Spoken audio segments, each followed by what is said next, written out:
약속하신 말씀 위에서 영원토록 주를 찬송하리라.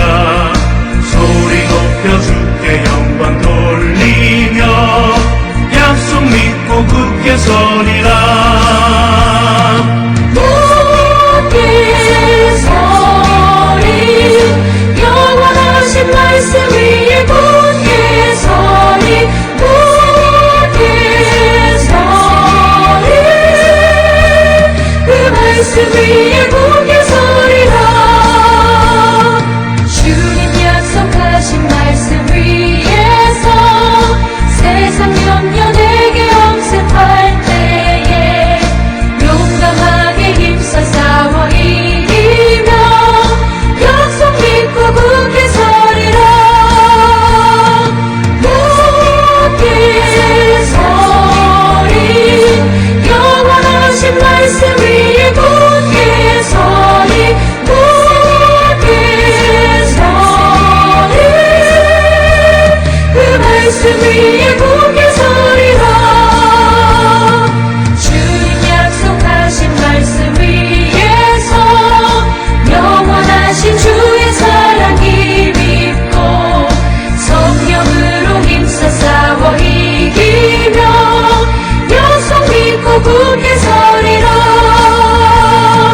굳게 서리 영원하신 말씀 위에 굳게 서리 굳게 서리 그 말씀 위에 굳게 서리라.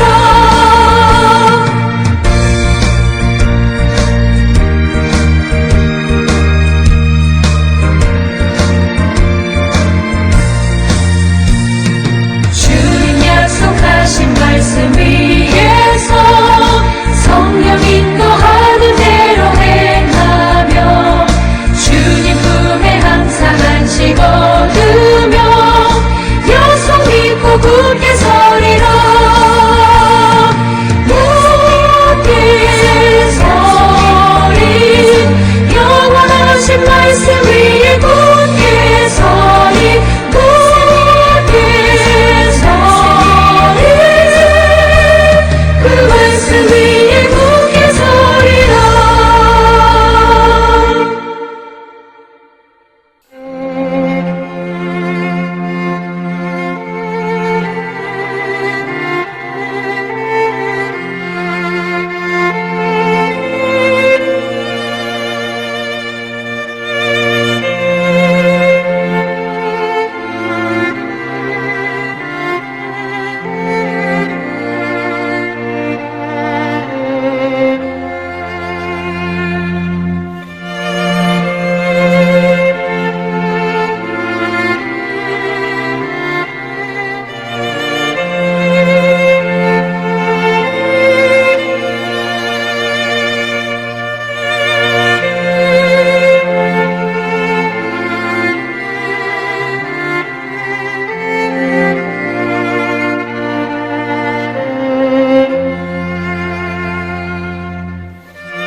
우리가 마음의 뿌림을 받아 악한 양심으로부터 벗어나고 몸은 맑은 물로 씻음을 받았으니 참마음과 온전한 믿음으로 하나님께 나아가자. 아멘. 전능하사 천지를 만드신 하나님 아버지를 내가 믿사오며 그 외아들 우리 주 예수 그리스도를 믿사오니 이는 성령으로 잉태하사 동정녀 마리아에게 나시고 본디오 빌라도에게 고난을 받으사 십자가에 못 박혀 죽으시고 장사한 지 사흘 만에 죽은 자 가운데서 다시 살아나시며 하늘에 오르사 전능하신 하나님 우편에 앉아 계시다가 저리로서 산자와 죽은 자를 심판하러 오시리라. 성령을 믿사오며 거룩한 공예와 성도가 서로 교통하는 것과 죄를 사하여 주시는 것과 몸이 다시 사는 것과 영원히 사는 것을 믿사옵나이다. 아멘.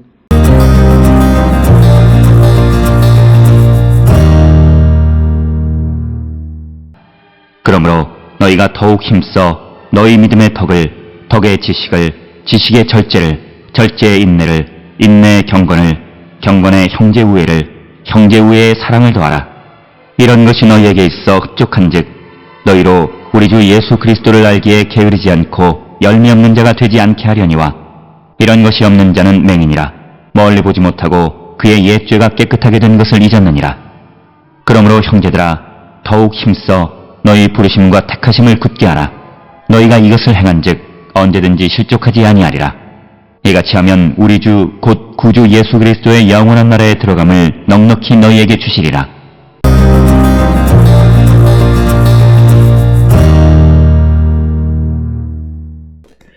오늘 우리가 함께 읽은 베드로후서 1장 5절로부터 11절은 주님 다시 오심을 기다리는 성도들이 그리스도의 영원한 나라에 들어가기 위해서 갖추어야 될 덕목에 관한 이야기가 오늘 주시는 5절로부터 11절의 말씀이 되겠습니다. 특별히 5절부터 7절까지에는 믿음과 사랑이라고 하는 것 사이에 덕, 지식, 절제, 인내, 경건, 그리고 형제 우애 등을 삽입해서 전부 8가지의 덕목을 말하고 있는데 오늘 주시는 이 본문을 통해서 이 문장의 구조를 통해서 우리에게 주시는 말씀은 믿음과 사랑, 그러니까 믿음이라고 하는 것은 사랑이라고 하는 행실로 나타나게 된다라고 하는 것을 우리에게 이 문장의 구조를 통해서 우리에게 보여주는 그런 말씀이 되겠습니다. 먼저 5절에 그러므로 너희가 더욱 힘써 너희 믿음의 덕을, 덕의 지식을, 지식의 절제를, 절제의 인내를, 인내의 경건을, 경건의 형제 우애를, 형제 우애의 사랑을 더하라. 그래서 이 5절부터 7절까지는 믿음이라고 하는 것과 사랑이라고 하는 것 사이에 이제 덕, 지식, 절제, 인내, 경건, 그리고 형제 우애 등 6가지를 첨언해서 전체 8가지의 그런 이 덕목을 기록하고 있으면서 주님 오시는 것, 즉 영원한 하나님의 나라에 들어가기 위해서 우리가 힘써야 될 것이 무엇인가 라고 하는 것을 우리에게 가르쳐 주시는 말씀이 되겠습니다. 먼저 우리가 덕이라고 하는 말은 도덕적 개념으로 선한 것을 의미하는 것이고, 그 다음에 이제 지식이라고 하는 것은 이 베드로 전후서에서, 특히 베드로 후서에서 알미라고 하는 것으로 기록이 되어 있는데 하나님과 그리스도에 대해서 바로 아는 것, 즉 이것은 당시에 거짓 선생들의 잘못된 가르침과 대비되는 그런 개념으로서 오늘 주시는 본문의 말씀은 우리가 덕을, 하나님과 예수 그리스도에 대한 바른 지식을 갖고 있어야 된다라고 하는 것이고, 그리고 또 지식의 절제라고 하는 것은 자기 제어. 그래서 특히 베드로 전후서를 통해서 강조하는 것이 믿음 안에 있는 자들은 겸손해야 한다라고 하는 거죠.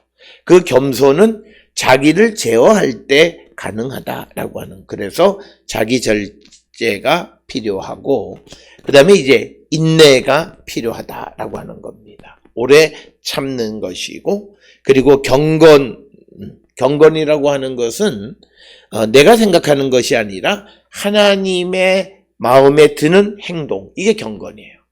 그리고 또 하나님을 경외하는 것, 이게 경건이다. 그런 경건, 그래서 우리가 하나님의 마음에 드는 행실을 하고 살아가는 것, 그리고 형제의 우애, 사랑, 그리고 사랑을 더하라, 이렇게 이야기합니다. 특별히 사랑과 형제 우애 사이에, 형제 우애는 형제나 가족 혹은 성도들 사이의 사랑을 의미하는 거고, 그 다음에 이제 뒤에 맨 마지막에 나오는 사랑을 더하라라고 하는 이 사랑은 어떤 제약 없이 보편적인 누구에게나 그렇게 베푸는 사랑을 의미하는 겁니다. 그래서 오늘 주시는 5절로부터 7절에서 주님의 오심을 기다리는 성도들에게서는 주님의 다시 오심에 대한 믿음이 사랑으로 구현되고 실현되어질 수 있는 그런 삶을 살아가는 자가 되어야 한다라고 하는 것을 강조하고 있습니다. 그래서 우리가 이런 믿음과 사랑 가운데 살아가고 있을 때 우리는 그 하나님의 부르심과 택하심을 확정할 수 있다, 이렇게 이야기를 합니다. 그래서 8절에 이런 것이 너희에게 있어 흡족한 즉 너희로 우리 주 예수 그리스도를 알기에 게으르지 않고 열매 없는 자가 되지 않게 하려니와. 그러니까 오늘 주시는 본문의 말씀에서 베드로는 이 지금 자신의 편지를 받아보는 이방 그리스도인들이 하나님에 대한, 예수 그리스도에 대한 바른 지식을 가지고 있지만 그럼에도 게으르지 않게 하기 위해서, 즉 이 말은 게을러지는 것도 있지만 거짓 선생들의 유혹에 넘어가지 않게 하기 위해서 지속적으로 같은 이야기를 반복적으로 언급한다라고 하는 그런 의미입니다. 즉 너희에게 있어 흡족하다는 것을 알고는 있습니다. 그리고 그 열매 없는 자가 되지 않는다라고 하는 것도 알고 있어요. 그러나 그것을 지속할 수 있으려면 끊임없이 어떤 유혹으로부터 자기를 지켜갈 수 있도록 이런 말씀에 대해서 지속적으로 우리가 깨닫고 살아가는 자가 되어야 한다라고 하는 겁니다. 오늘 우리가 살고 있는 이 시대에도 우리가 아는 성경의 말씀들을 끊임없이 우리가 익히고 그 말씀을 듣는 이유는 바로 우리가 그런 유혹에서부터 나를 지켜가기 위한 것이다 라고 하는 것입니다. 그래서 우리는 하나님의 말씀을 내가 오래 교회를 다니면 귀동량으로 많은 것을 알고 있는 것처럼 느껴져요. 그러나 우리가 정말 거짓 선생의 유혹이나 거짓으로부터 나를 지켜갈 수 있으려면 끊임없이 같은 말씀이지만 반복적으로 강조해야 한다라고 하는 것입니다. 그러면서 9절로부터 11절에서 베드로는 만약 이런 앞에서 말씀드렸던 8가지 덕목이 없는 자를 맹인이다 이렇게 얘기합니다. 그래서 9절에 이런 것이 없는 자는 맹인이다. 멀리 보지 못하고 그의 옛 죄가 깨끗하게 된 것을 잊었다. 그래서 오늘 주시는 본문 9절에서 베드로가 강조하는 것은 즉 믿음이 사랑으로 나타나면서 그 안에서 그들이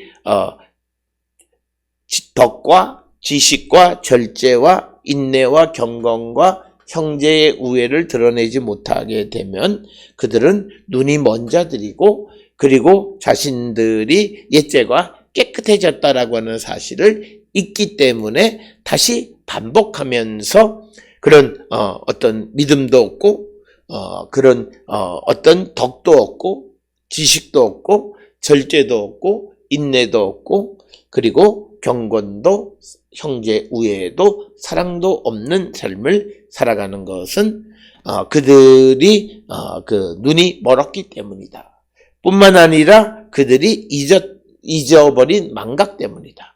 따라서 오늘 주시는 본문을 통해서 9절에서 베드로는 사람의 눈먼과 망각이라고 하는 것이 얼마나 부정적인 영향을 끼치는가라고 하는 것을 말하고 있습니다. 그래서 그들은 자기가 깨끗해진 자이다라고 하는 사실을 잊어버렸기 때문에 다시 죄를 짓는 삶을 살아간다라고 하는 그런 의미가 되겠습니다. 그래서 10절에 그러므로 형제들아 더욱 힘써 너희 부르심과 택하심을 굳게 하라. 그러니까 지금 부르심에 대한 택하심을 굳게 하지만 더욱 굳게 하고 또 너희가 이것을 행한즉 언제든지 실족하지 아니하리라. 그래서 믿음으로부터 그 덕과 지식과 절제와 인내와 경건과 형제 우애 그리고 사랑을 살아가는 자가 되면 언제든지 실족하지 않는 자가 될 수 있다라고 하는 겁니다. 그래서 11절에 이같이 하면 우리 주 곧 구주 예수 그리스도의 영원한 나라에 들어감을 넉넉히 너희에게 주시리라. 그래서 우리가 예수 그리스도에 대한 믿음 안에서 덕과 지식과 절제와 그리고 인내와 경건과 형제 우애 그리고 사랑의 삶을 살아가게 될 때 영원한 하나님의 나라에 들어갈 수 있다. 그래서 오늘 주시는 본문의 말씀을 단순화시키면 우리가 예수 그리스도에 대한 믿음 속에서 말씀대로 사랑을 실천하는 삶을 살아가는 자가 될 때 그들은 그리스도의 영원한 나라에 들어가는 자가 될 수 있다라고 하는 것을 강조하는 것이 오늘 주시는 본문의 말씀이 되겠습니다. 우리가 잘 알다시피 하나님의 말씀은 하나님의 사람이 온전해지고 그래서 선한 일을 행할 수 있는 능력을 갖추어 주는 겁니다. 그런 삶을 살아가는 자들에게 그리스도의 영원한 나라에 들어가는 축복의 삶을 살아갈 수 있음을 강조하고 있습니다. 오늘 주시는 이 본문의 말씀을 통해서 우리는 우리 자신의 삶을 한 번쯤 성찰해 봐야 합니다. 과연 우리가 정말 이러한 즉 믿음 안에서 사랑을 실천하며 살아가는 자들인가?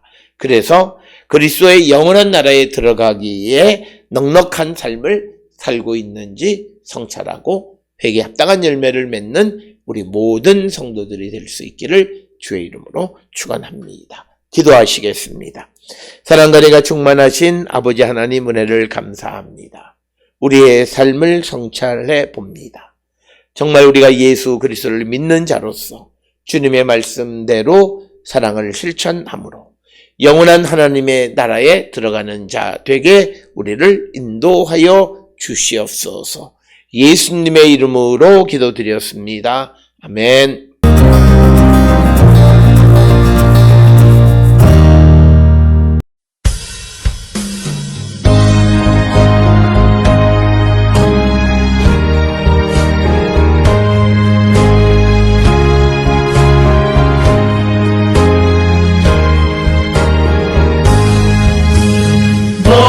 시험을 당해 죄 짓지 말고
기도하시겠습니다.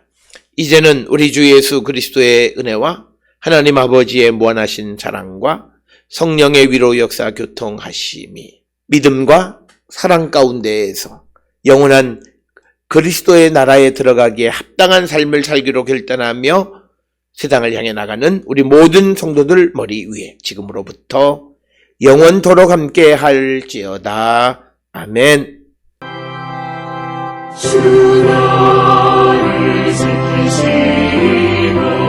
그 얼굴을 내게 돌리시고